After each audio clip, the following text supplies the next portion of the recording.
Muito bem, coloca o Felipe aqui na tela comigo que eu quero discutir um assunto com ele, que é a questão de ter Alzheimer desde 2018. Da onde surgiu isso, Felipe? Porque a defesa está dizendo que não foi da defesa, a família está dizendo que não foi da família, do general Augusto Heleno, e aí o Alexandre de Moraes, o ministro do STF, relator da trama do golpe, disse: peraí, falaram que ele tinha Alzheimer desde 2018. Se ele tinha Alzheimer desde 2018, a época em que ele trabalhou como ministro do Gabinete de Segurança Institucional, ou seja, que precisava pensar na segurança, como é que ele trabalhou com Alzheimer, que é uma doença degenerativa, que é uma doença que trata de demência. A gente está falando de demência, uma doença silenciosa que às vezes ataca devagar, às vezes ataca de forma rápida, mas é uma doença que ela é uma doença que a gente está falando de demência. Então, um risco para quem trabalhava no gabinete de segurança institucional de um país. A defesa do general Augusto Heleno disse que isso não veio da parte dela, que o general Augusto Heleno não tem Alzheimer desde 2018, que esse laudo ele é mais recente e agora, por conta de todas essas confusões, o ministro Alexandre de Moraes disse o seguinte: então vamos fazer uma perícia e pediu para a Polícia Federal, deu 15 dias para a Polícia Federal apresentar um laudo concreto. Ok, há quanto tempo essa doença vem se manifestando no general Augusto Heleno, para que o ministro Alexandre de Moraes possa ou não conceder a prisão humanitária, mudar essa prisão para prisão domiciliar, que foi o pedido inicial do Matheus Milanês, que é o advogado lá, o principal advogado da banca do general Augusto Heleno. Tudo isso, né, Felipe, porque esse precedente que pode ser aberto para o general Augusto Heleno pode ser aberto também para outros réus, como o presidente Jair Bolsonaro, né?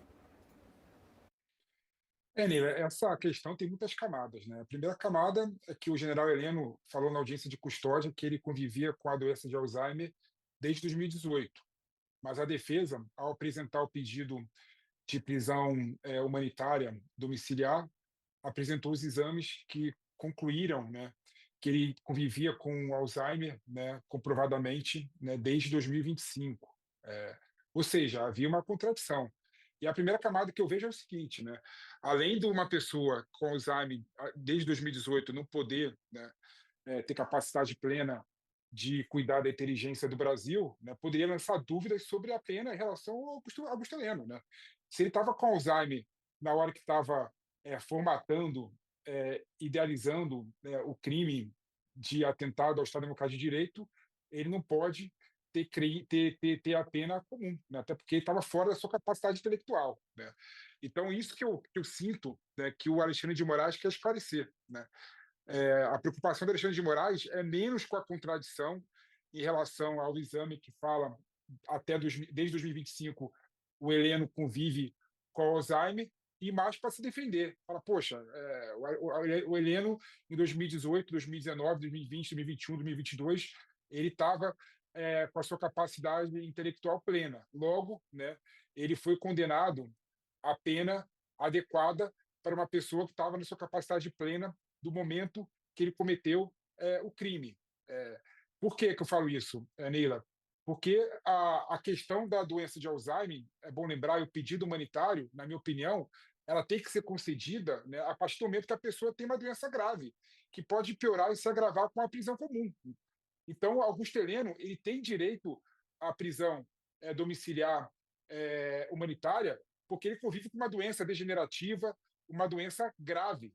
Então o STF ele tem que conceder a prisão humanitária para Augusto Heleno. No entanto, o Alexandre de Moraes está preocupado com as narrativas. Poxa, e veja bem, em última análise, Neila, pensando aqui agora sem o filtro da minha cabeça para a boca, né? Em última análise, poderia até prejudicar a tal trama golpista. Se uma pessoa que não está plena na sua capacidade intelectual planejou, né, o golpe de Estado, planejou a violação ao Estado Democrático de Direito, né, isso prejudica completamente o processo em si. Então, meu modo de ver, o Alexandre de Moraes está preocupado com a narrativa, está preocupado em querer mostrar para a sociedade dentro do processo que Augusto Heleno tem problema com Alzheimer somente a partir de 2025. Ou seja, ele planejou, ele estruturou a questão do golpe de Estado com os demais do núcleo 1, estando plenamente viável a sua capacidade intelectual. Até porque, Felipe, se a gente for levar em consideração que ele era o ministro do GSI e o general Augusto Heleno era um grande conselheiro também do ex-presidente Jair Bolsonaro ali nos 2 primeiros anos de governo, antes da entrada do Centrão no governo do presidente Jair Bolsonaro, o general Heleno, ele era um grande conselheiro, ele estava muito presente no governo Bolsonaro, ele era uma sombra ali junto de Jair Bolsonaro, onde ele ia, eu que cobri Bolsonaro, onde ele ia, o general Augusto Heleno também estava. Então ele era assim um grande conselheiro do Bolsonaro ali, já depois do 2º ano do governo Bolsonaro, quando entrou o Ciro Nogueira, quando o Centrão começou a entrar no governo Bolsonaro, aí sim o general Augusto Heleno começou a sair, ele até fala sobre isso, né, que a própria defesa também fala sobre isso, que Augusto Heleno acabou deixando de lado um pouco essa questão de ser conselheiro de Jair Bolsonaro, quando da entrada do Centrão do governo. Então é importante mesmo saber quando é que começou essa questão do Alzheimer. Então agora a PF tem esse prazo para esse laudo, um laudo médico, para entender todas essas camadas que o Felipe acabou de citar aqui, que é importante para que não haja precedentes. O ministro Alexandre de Moraes, correto aí, é até raro a gente falar isso aqui, né, Felipe? Mas o ministro Alexandre de Moraes, correto ao pedir esse laudo, até para ele não errar aí no futuro, também ainda na questão da relatoria da trama do golpe.